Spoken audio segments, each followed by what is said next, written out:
کہ میرا یہ کام ہو جائے، میں ایسے کر لوں۔ ایسے موقع پہ آپ نے لازمی سیلفش بن جانا ہے، آپ نے اپنی فیملی کا اور اپنا خیال رکھنا ہے، کیونکہ ایسے لوگ بہت مطلب پرست ہوتے ہیں، جسٹ اپنا مطلب نکالنے کے لیے کام کرواتے ہیں اور پیچھے جو ہے وہ آپ کی باتیں کرتے ہیں کہ یہ تو اتنا بیوقوف ہے، ہر وقت ہر کسی کی خدمت کے لیے حاضر ہو جاتا ہے اور کبھی کسی کو نہ نہیں کہتا، اور آپ سے ایک تو کام بھی لیں گے، اوپر سے آپ کی برائیاں بھی کریں گے۔ تو اس سے بہتر ہے کہ ایسے لوگوں کو آپ شٹ اپ کال کر لیں اور ہر وقت ان کے لیے اویلیبلٹی جو ہے وہ اس کو محدود کر لیں۔ یہ بھی ٹھیک ہے کہ انسان کو دوسروں کے کام آنا چاہیے، مدد کرنی چاہیے، لیکن ایک لمٹ تک اور لوگوں کی جو ہے پرکھ کر کے ان کے ساتھ کرنا چاہیے۔ ایسے لوگ جو آپ کی قدر نہیں کرتے، آپ کے پیچھے باتیں کریں، ان کے لیے آپ کا ایسا کرنا آپ کی فیملی کو بھی ظاہر ہے وہ اگنور کرے گا اور آپ کی لائف میں بھی ڈسٹربنس لائے گا۔ تو ایسے موقعوں پہ آپ نے لازمی خود غرض ہو جانا ہے اور صرف اپنی فیملی کا سوچنا ہے، باقیوں کا نہیں سوچنا، کیونکہ اس سے آپ کے جو ہے وہ گھر کا سکون جو ہے وہ مینٹین رہے گا اور آپ جو ہے دوسروں کی اپنی زندگی میں اتنی مداخلت جو ہے وہ لمیٹڈ کر دیں گے تو وہ بھی ہوشیار ہو جائیں گے اور آپ کے بارے میں نہ ایسی باتیں کریں گے اور نہ ہی ہر وقت آپ کو تنگ کریں گے۔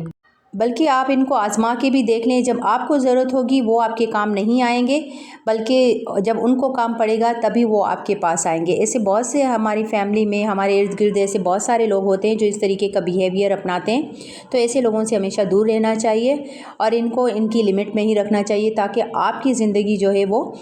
ڈسٹرب نہ ہو۔ نمبر 5، کچھ لوگوں کو خواہ عادت ہوتی ہے، وہ آپ کو آپ کے گھر سے، آپ کے بچوں کے متعلق اکثر ایسی باتیں کرتے ہیں اور ایسے مشورے دیتے ہیں جو کہ بالکل بھی مناسب نہیں ہوتے۔ کسی کو ایسے مشورے نہیں بھی دینے چاہیے، کیونکہ آپ نے اپنے بچوں کو اس اسکول میں کیوں ڈالا ہے، اس کی پڑھائی اچھی نہیں ہے، آپ کا گھر ایسا کیوں ہے، آپ نے یہاں گھر کیوں نہیں لیا، آپ نے گھر کو ایسا کیوں نہیں رکھا۔ اکثر میرے ساتھ بھی ایسا ہوتا تھا، تو ایسی چیزیں جو ہے وہ آپ کو بہت زیادہ ڈسٹرب بھی کرتی ہیں اور پھر آپ سوچتے ہیں کہ شاید یہ لوگ صحیح کہہ رہے ہیں، میں نے صحیح نہیں کیا۔ لیکن کیونکہ دیکھیں یہ چیزیں ہر کوئی اپنے حساب سے اپنے بچوں کی پرورش بھی کرتا ہے، اپنے بچوں کی ایجوکیشن بھی کرتا ہے، تو ایسے لوگ جب ایسی بات کریں تو آپ ان کو فوراً روک دیں، کیونکہ ہر ماں کو، ہر بیوی کو پتہ ہوتا ہے کہ اسے اس کا گھر کیسے چلانا ہے، کیسے کرنا ہے۔ تو یہ ہمارے مینٹل سکون کے لیے بھی بہت ہی ضروری ہے کہ ہم ایسے لوگوں سے دور رہیں اور ان کی ایسی جو ہے وہ مشوروں کے جو ہے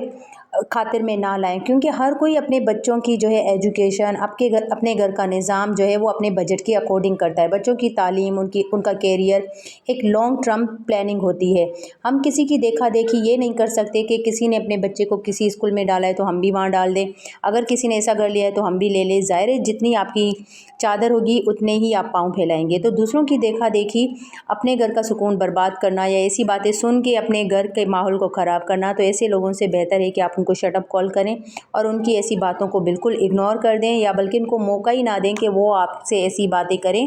جو آپ کے گھر کا سکون برباد کریں، آپ کو مینٹلی ڈسٹرب کریں اور آپ پہ سوال اٹھائیں کہ آپ نے اپنے بچوں کی پرورش صحیح نہیں کی ہے، آپ ایسے کرتی ہیں، آپ ویسے کرتی ہیں۔ تو بہت سارے ہمارے معاشرے میں ایسے لوگ آپ سے ملیں گے، بلکہ ہمارے ارد گرد ہی ایسا بہت سا ہوتا ہے کہ وہ کہتے ہیں کہ ایسے نہیں، ایسے کرنا چاہیے تھا، ویسے کرنا چاہیے تھا۔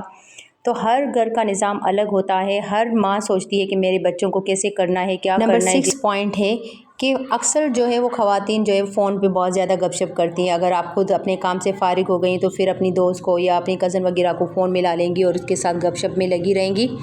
آپ دیکھیں کہ آپ کا کیا ٹائم ہے، آپ کی فیملی کس وقت فارغ ہوتی ہے، آپ کے بچوں کو کب آپ کو ٹائم دینا ہے، اپنے ہسبینڈ کو کب ٹائم دینا ہے، تو آپ اس حساب سے کریں۔ ایسے نہیں کہ بس آپ کی دوست نے یا آپ کے کزن نے کسی نے بھی آپ کو کال کر لیے، ایون کہ آپ کے میکے سے بھی اگر کال ہے تو آپ اس کو اسی وقت روک دیں کہ میرا یہ ٹائم فارغ نہیں ہے، میں اس وقت